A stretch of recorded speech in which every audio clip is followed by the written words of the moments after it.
I love our song.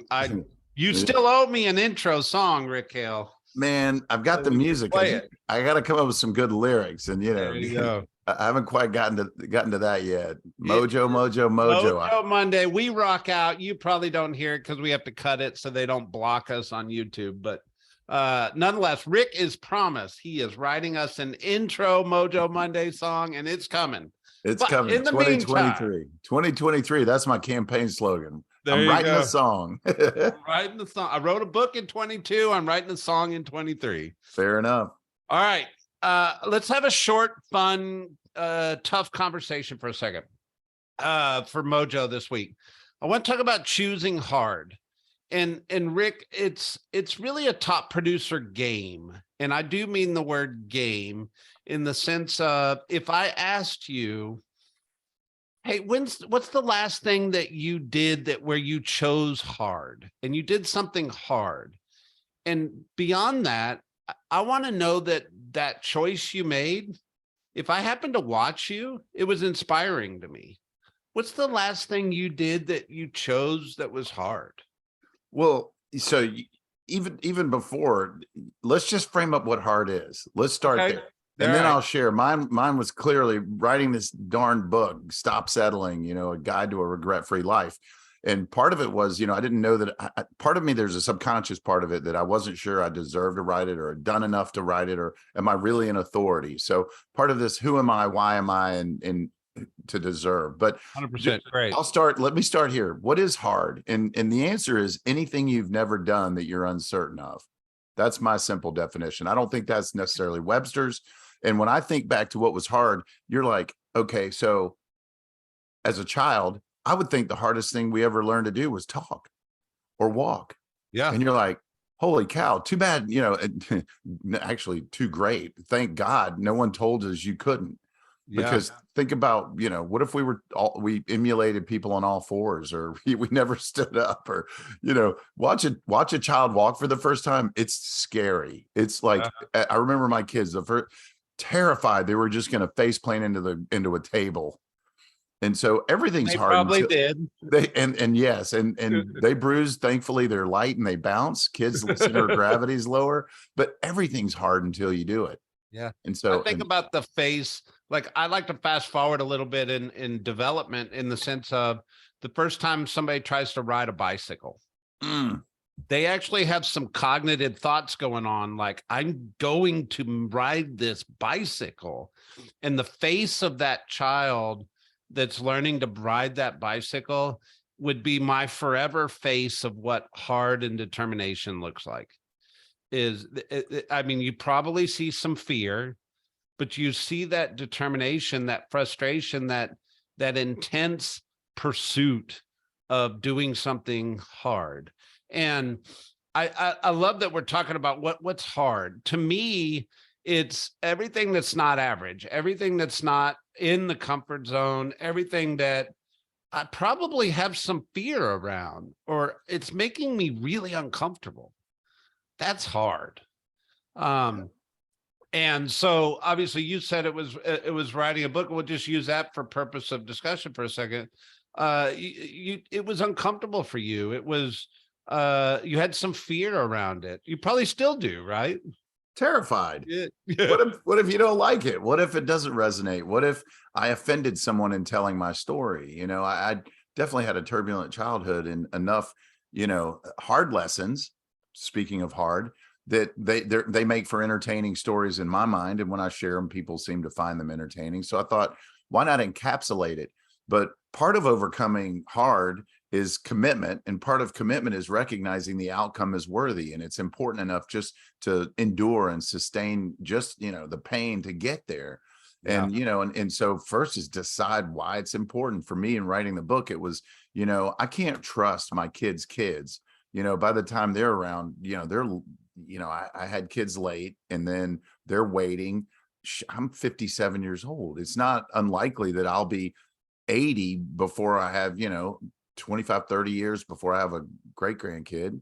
And, at some point, the stories that I think matter and the lessons I've learned that I want to share with the world, and most importantly, my kids, it probably gets diluted or lost.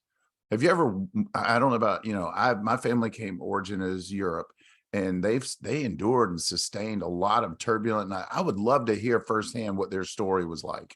What was your life like? As simple, it doesn't mean you were president of something or owned I want to something. hear your hard. Yeah. What does hard look like? Yeah. Because I promise you, their hard is not the hard we experience. Our bad day, our worst day, our best day, excuse me, their best day ever might rival our worst day, when you look at the creature comforts of modern society. There you go. So you Well, kind of so I wish that was my motivation. I want to tell a story that people don't have to, either make up or reinvent, or, I want it to be documented. And I thought, well, while I've still got a fresh mind, and, maybe I'm not at the finish line, but I'm at a line. there you go. So here's why I want to bring this up today, is because I believe people that are at peak performance, people that are top performers in any industry, they play this game in their mind and in their life where they constantly choose hard. And the reason they constantly choose hard is it keeps them from living average. And average is almost like the energy that wants to pull us all back to finding a rut, finding an average scenario in life. And when you choose hard, it's stretching the rubber band. It's keeping you out of average. So what I watch people do is they'll sign up for a marathon, not being a runner, going, okay, I got to all of a sudden figure out how I'm going to run this marathon next March.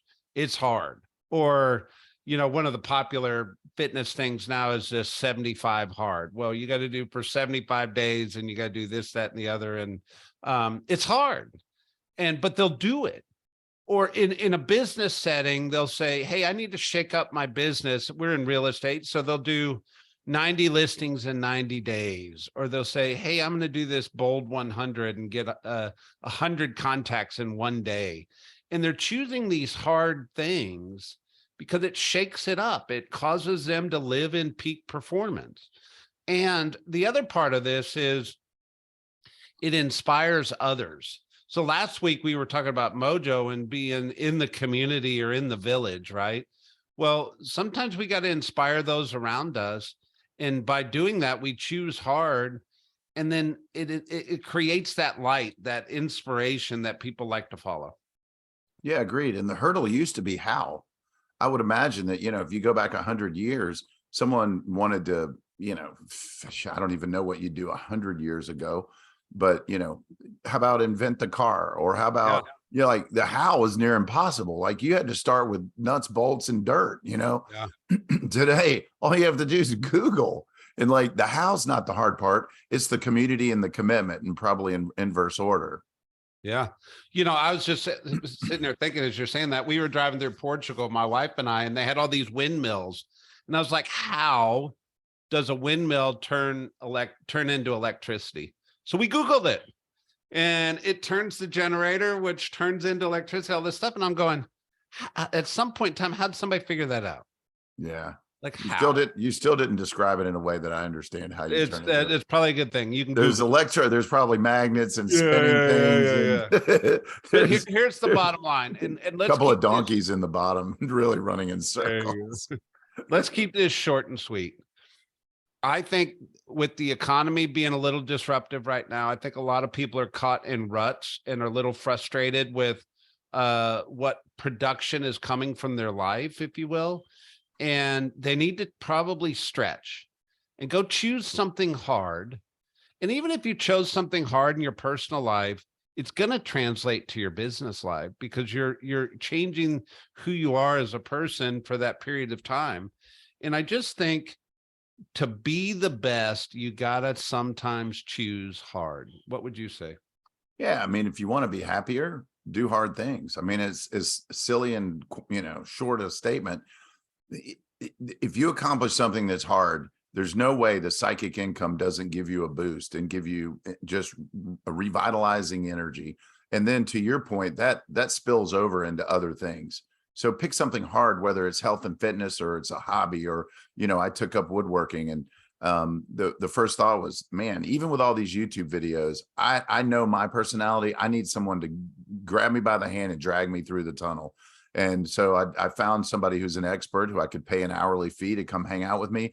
The accountability and investing in something changed the dynamic of that experience. Once you start putting your money and time into something, you want a return. That's a human reality and experience. So that's part commitment. But, at the end of the day, now I have really cool equipment, and I built, a tabletop for my studio. I built a coffee table, and I built a dining room table. And now it's still hard, but my confidence level is so different having lived through the first 2 or 3 steps, if you will. Yeah.